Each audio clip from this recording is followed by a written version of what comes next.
seres invisibles. Apaga la luz y disfruta de esta hora oscura aquí en Radio Pasión US, seduciendo tus sentidos.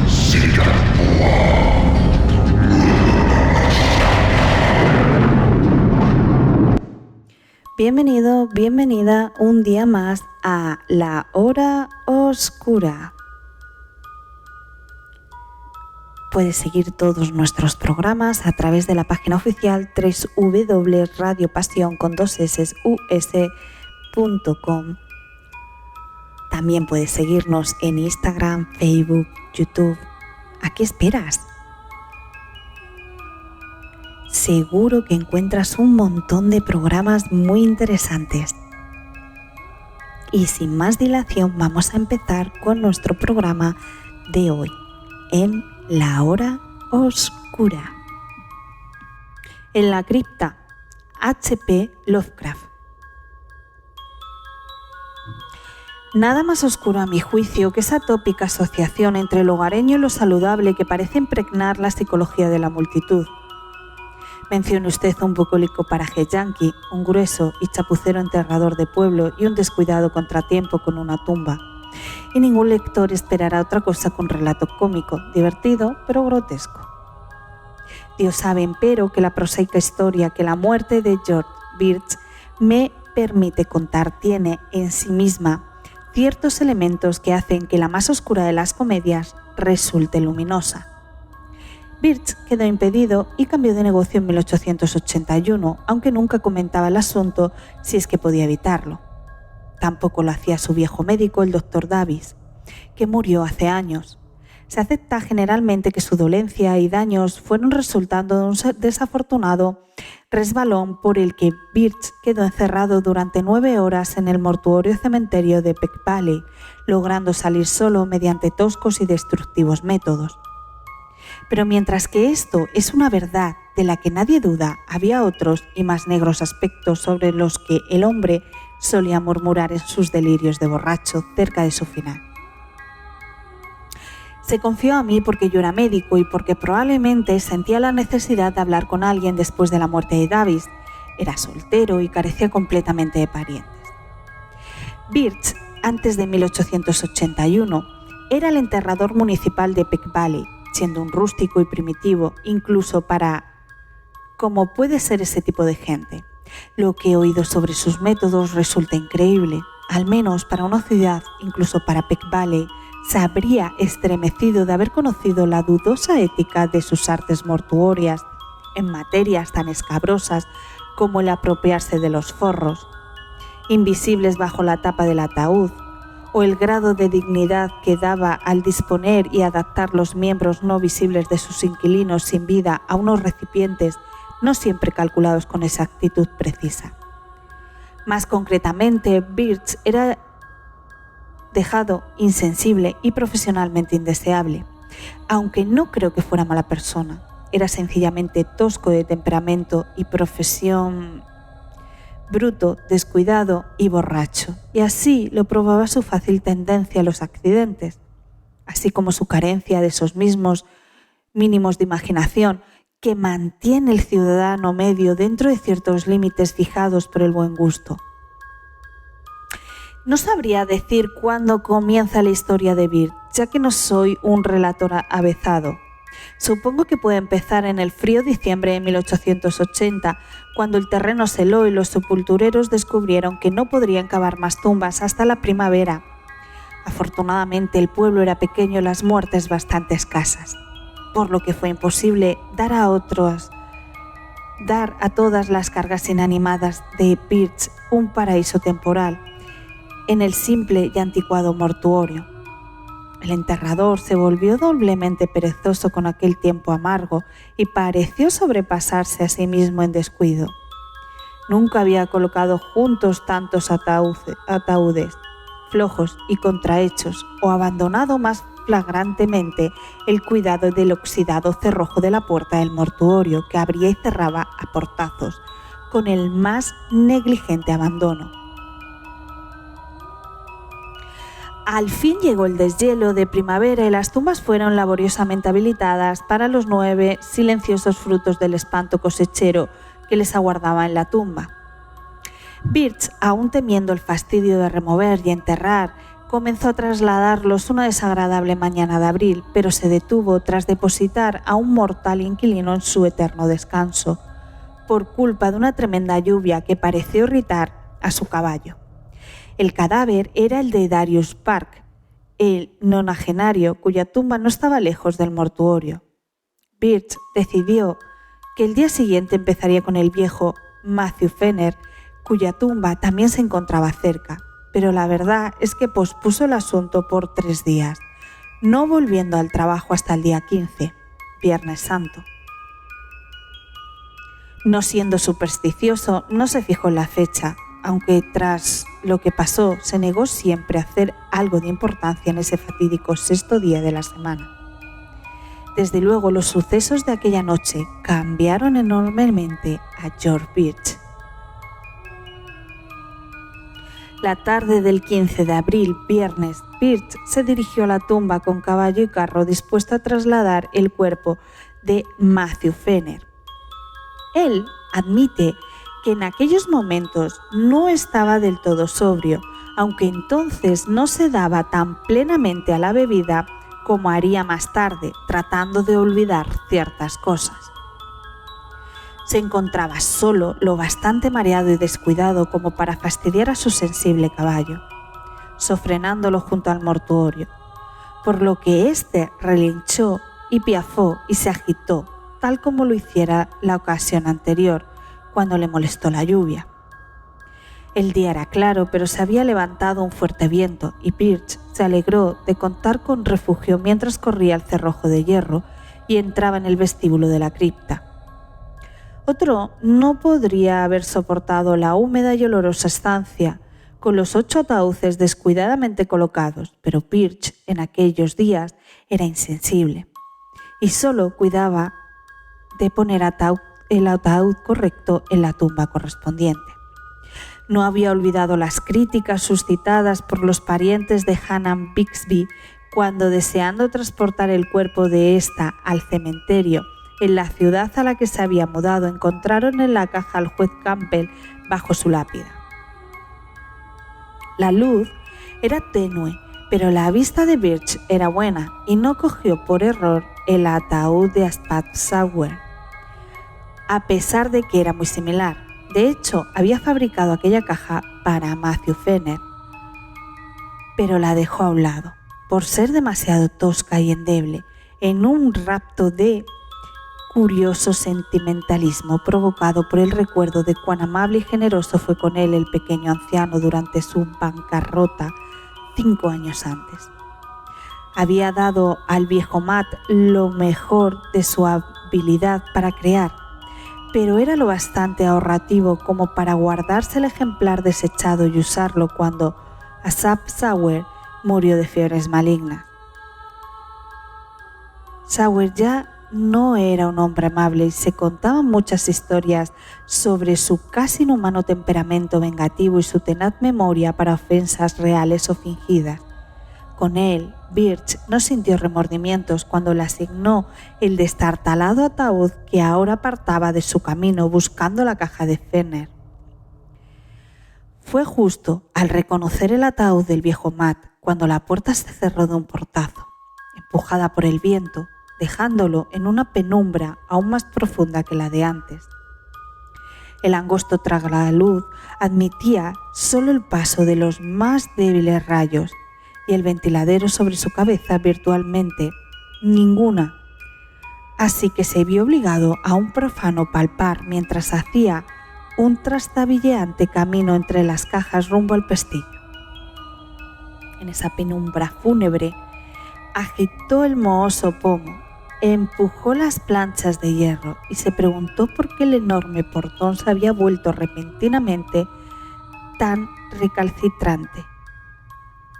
En ese crepúsculo, además, comenzó a comprender la verdad y gritó en voz alta, mientras su caballo fuera no pudo más que darle una réplica, aunque poco amistosa, porque el pestillo, tanto tiempo descuidado, se había roto sin duda.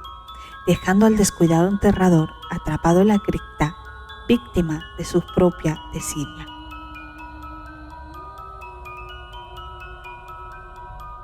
Aquello debió suceder sobre las 3:30 de la tarde. Birch, siendo de temperamento flemático y práctico, no gritó durante mucho tiempo, sino que procedió a buscar algunas herramientas que recordaba haber visto en una esquina de la sala. Es dudoso que sintiera todo el horror y lo horripilante de su posición, pero el solo hecho de verse atrapado tan lejos de los caminos transitados por los hombres era suficiente para exasperarlo por completo.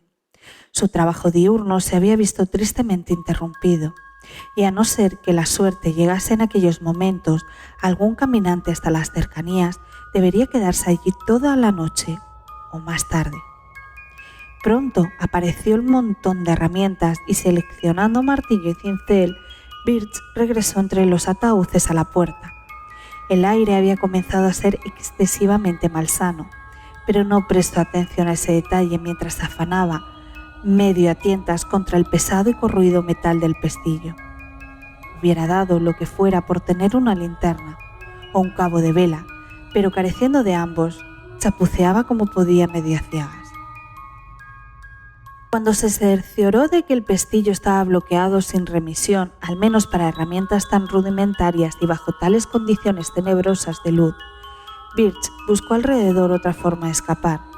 La cripta había sido excavada en una ladera, por lo que el angosto túnel de ventilación del techo corría a través de algunos metros de tierra, haciendo que esta dirección fuera inútil de considerar.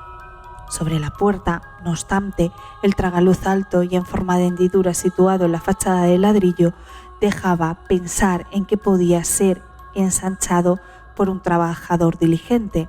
De ahí que sus ojos se demoraran largos ratos sobre él mientras se estrujaba el cerebro buscando métodos de escapatoria. No había nada parecido a una escalera en aquella tumba, y los nichos para ataúdes situados a los lados y el fondo, que Birch apenas se molestaba en utilizar, no permitían trepar hasta encima de la puerta. Solo los mismos ataúdes quedaban como potenciales peldaños, y mientras consideraba aquello, especuló sobre la mejor forma de colocarlos. 3 ataúdes de alta altura, supuso, permitirían alcanzar el tragaluz, pero lo haría mejor con 4, lo más estable posible. Mientras lo planeaba, no pudo por menos que desear que las unidades de su planeada escalera hubieran sido hechas con firmeza, que hubiera tenido la suficiente imaginación como para desear que estuvieran vacías, y ya resultaba más dudosa. Finalmente, de 3 paralelos al muro para colocar sobre ellos 2 pisos de 2, y encima de estos uno solo serviría de plataforma. Tal estructura permitiría el ascenso con un mínimo de problemas y daría la deseada altura. Aún mejor, pensó, podría utilizar solo 2 cajas de base para soportar todo, dejando uno libre, que podría ser colocado en lo alto en caso de que tal forma de escape necesitase aún mayor altitud. Y de esa forma el prisionero se esforzó en aquel crepúsculo, desplazando los inertes restos de mortalidad sin la menor ceremonia. Mientras su torre de Babel en miniatura iba ascendiendo piso a piso, algunos de los ataúdes comenzaron a rajarse bajo el esfuerzo del ascenso, y él decidió dejar el sólidamente construido ataúd del pequeño Matthew Ferner para la cúspide, de forma que sus pies tuvieran una superficie tan sólida como fuera posible. En la escasa luz había que confiar ante todo en el tacto para seleccionar la caja adecuada, y de hecho, ya que llegó a sus manos como a través de alguna extraña abolición. Después de que la hubiera colocado inadvertidamente junto a otra en el 3er piso. Al cabo, la torre estuvo acabada, y sus fatigados brazos descansaron un rato, durante el que se sentó en el último peldaño de su espantable artefacto. Luego Birch ascendió cautelosamente con sus herramientas y se detuvo a la luz. Los bordes eran totalmente de ladrillo y había pocas dudas de que con unos pocos golpes de cincel se abriría lo bastante como para permitir el paso de su cuerpo. Mientras comenzaba a golpear con el martillo, el caballo fuera relinchaba en un tono que podría haber sido tanto de aliento como de burla.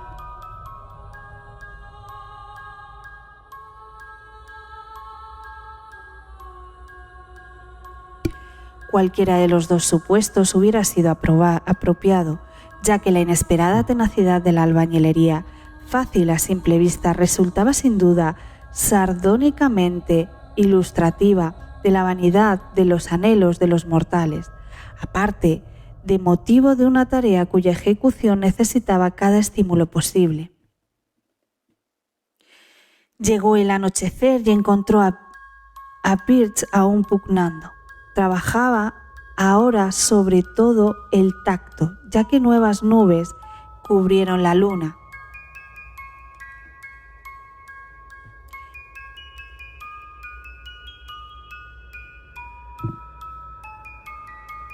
Y aunque los progresos eran todavía lentos, se sentía envalentonado por sus avances en lo alto y lo bajo de la abertura. Estaba seguro de que podría tenerlo listo a medianoche, aunque era una característica suya el que esto no contuviera para él implicaciones temibles. Ajeno a opresivas reflexiones sobre la hora, el lugar y la compañía que tenía bajo sus pies, despedazaba filosóficamente el muro de piedra, maldiciendo cuando lo alcanzaba un fragmento en el rostro y riéndose cuando alguno daba en el cada vez más excitado caballo que piafaba cerca del ciprés. Al final, el agujero fue lo bastante grande como para intentar pasar el cuerpo por él, agitándose hasta que los ataúdes se mecieron y crujieron bajo sus pies. Descubrió que no necesitaba apilar otro para conseguir la altura adecuada, ya que estaba exactamente en el nivel apropiado, siendo posible usarlo tan pronto como el tamaño así lo permitiera. Debía de ser ya medianoche cuando Birch decidió que podía atravesar el tragaluz. Cansado y sudando a pesar de los muchos descansos, bajó al suelo y se sentó un momento en la caja del fondo a tomar fuerzas para el esfuerzo final de arrastrarse y saltar al exterior. El hambriento caballo estaba rehinchando repetidamente y de forma casi extraña, y él deseó vagamente que parara. Se sentía curiosamente desazonado por su inminente escapatoria y casi espantado de intentarlo, ya que su físico tenía la indolente corpulencia de la temprana mediana edad. Mientras ascendía por los astillados ataúdes, sintió con intensidad su peso, especialmente cuando tras llegar al de más arriba escuchó ese agravado crujir que presagiaba la factura total de la madera. Al parecer había planificado en vano elegir el más sólido de los ataúdes para la plataforma, ya que apenas apoyó todo su peso de nuevo sobre esa pútrida tapa, ésta cedió y hundiéndole medio metro sobre algo que no querían imaginar. Enloquecido por el sonido o por el hedor que se expandió al aire libre, el caballo lanzó un ladrido que era demasiado frenético para un relincho y se lanzó enloquecido a través de la noche, con la carretera traqueando enloquecidamente a su zaga. Birch, en esa espantosa situación, se encontraba ahora demasiado abajo para un fácil ascenso hacia el agrandado tragaluz, pero acumuló energías para un intento concreto. Asiendo los bordes de la abertura, trataba de apurarse cuando notó un extraño impedimento en forma de una especie de tirón en sus dos tobillos. Enseguida sintió miedo por primera vez en la noche, ya que aunque pugnaba, no conseguía liberarse del desconocido agarrón que hacía presa de sus tobillos en entorpecedora cautividad.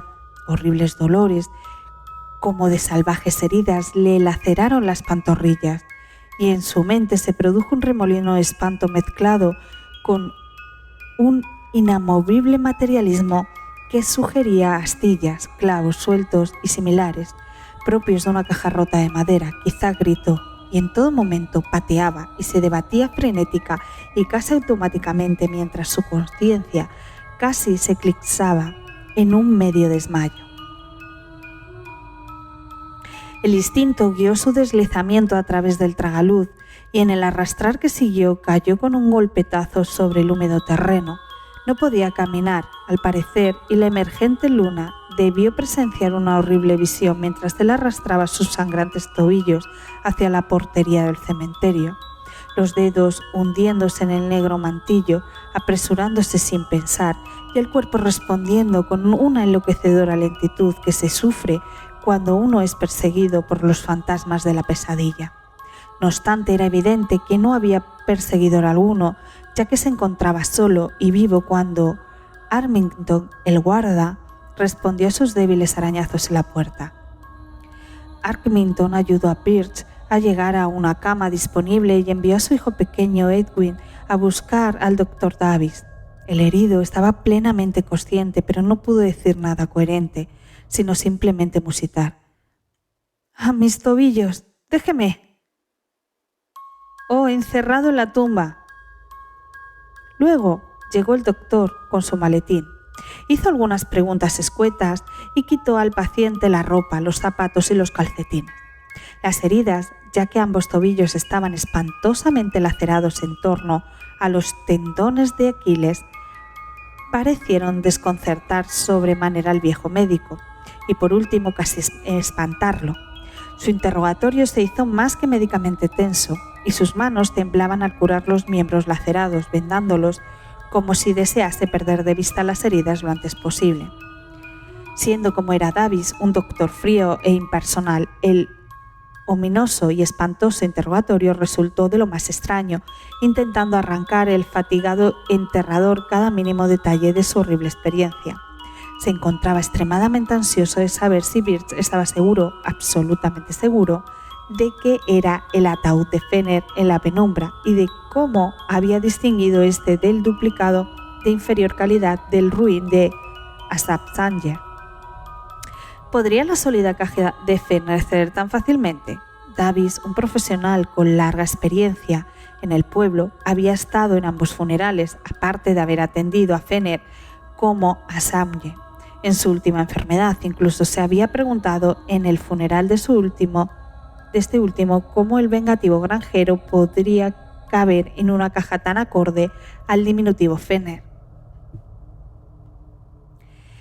Davis se fue al cabo de 2 horas largas, urgiendo a Birch a insistir en todo momento que sus heridas eran producto enteramente de clavos sueltos y madera astillada. ¿Qué más añadió? ¿Podría probarse o creerse en cualquier caso? Pero haría bien en decir tan poco como pudiera y en no dejar que otro médico tratase sus heridas. Birch tuvo en cuenta tal recomendación el resto de su vida, hasta que me contó la historia, y cuando vi las cicatrices antiguas y desvaídas como eran, convine en que había obrado juiciosamente. Quedó cojo para siempre porque los grandes tendones fueron dañados, pero creo que mayor fue la cojera de su espíritu. Su forma de pensar, otrora flemática y lógica, estaba indeleblemente afectada y resultaba penoso notar su respuesta a ciertas alusiones fortuitas como viernes, tumba, ataúd y palabras de menos obvia relación. Su espantado caballo había vuelto a casa, pero su ingenio nunca lo hizo. Cambió de negocio, pero siempre anduvo recomido por algo. Podía ser solo miedo, o miedo mezclado con una extraña y tardía clase de remordimiento por antiguas atrocidades cometidas. La bebida, claro, solo agravó lo que trataba de aliviar. Cuando el doctor Davis dejó a Birch esa noche, tomó una linterna y fue al viejo mortuorio. La luna brillaba en los dispersos trozos de ladrillo y en la roída fachada, así como en el picaporte de la gran puerta, lista para abrirse con un toque desde el exterior. Fortificado por antiguas ordalías, en las salas de disección, el doctor entró y miró alrededor, conteniendo la náusea corporal y espiritual ante lo que tenía ante la vista y el olfato. Gritó una vez y luego lanzó un boqueo que era más terrible que cualquier grito. Después huyó a la casa y rompió las reglas de su profesión alzando y sacudiendo a su paciente, lanzándole una serie de estremecedores susurros que punzaron en sus oídos como un siseo de vitriolo. Era el ataúd de Asaph Birch, tal como pensaba. Conozco sus dientes, con esa falta de incisivos superiores. Nunca, por Dios, muestre esas heridas. El cuerpo estaba bastante corrompido, pero si alguna vez he visto un rostro vengativo, o lo que fue un rostro, ya sabe que era como un demonio vengativo. Cómo arruinó al viejo Raymond 30 años después de su pleito de lindes, y cómo pateó al perrillo que quiso morderlo el agosto pasado. Era el demonio encarnado, Birch, y creo que su afán de revancha puede vencer a la misma madre muerte. Dios mío, qué rabia. No quiero ni pensar en qué se hubiera fijado en mí. ¿Por qué lo hizo Birch? Era un canalla, y no le reprocho que le diera un ataúd de segunda, pero fue demasiado lejos. Bastante tenía con apretujarlo de alguna manera ahí, pero ¿usted sabía cuán pequeño de cuerpo era el viejo Fenner? Nunca podré borrar esa imagen de mis ojos mientras viva. Usted debió de patalear fuerte, porque el ataúd de Asaph estaba en el suelo. Su cabeza se había roto y todo estaba desparramado. Mira que he visto cosas, pero eso era demasiado. Ojo por ojo, cielos, Birch, usted se lo buscó. La calavera me revolvió el estómago, pero lo otro era peor, esos tobillos aserrados para hacerle caber en el ataúd desechado de Matt Fenner. Muchísimas gracias por habernos acompañado un día más.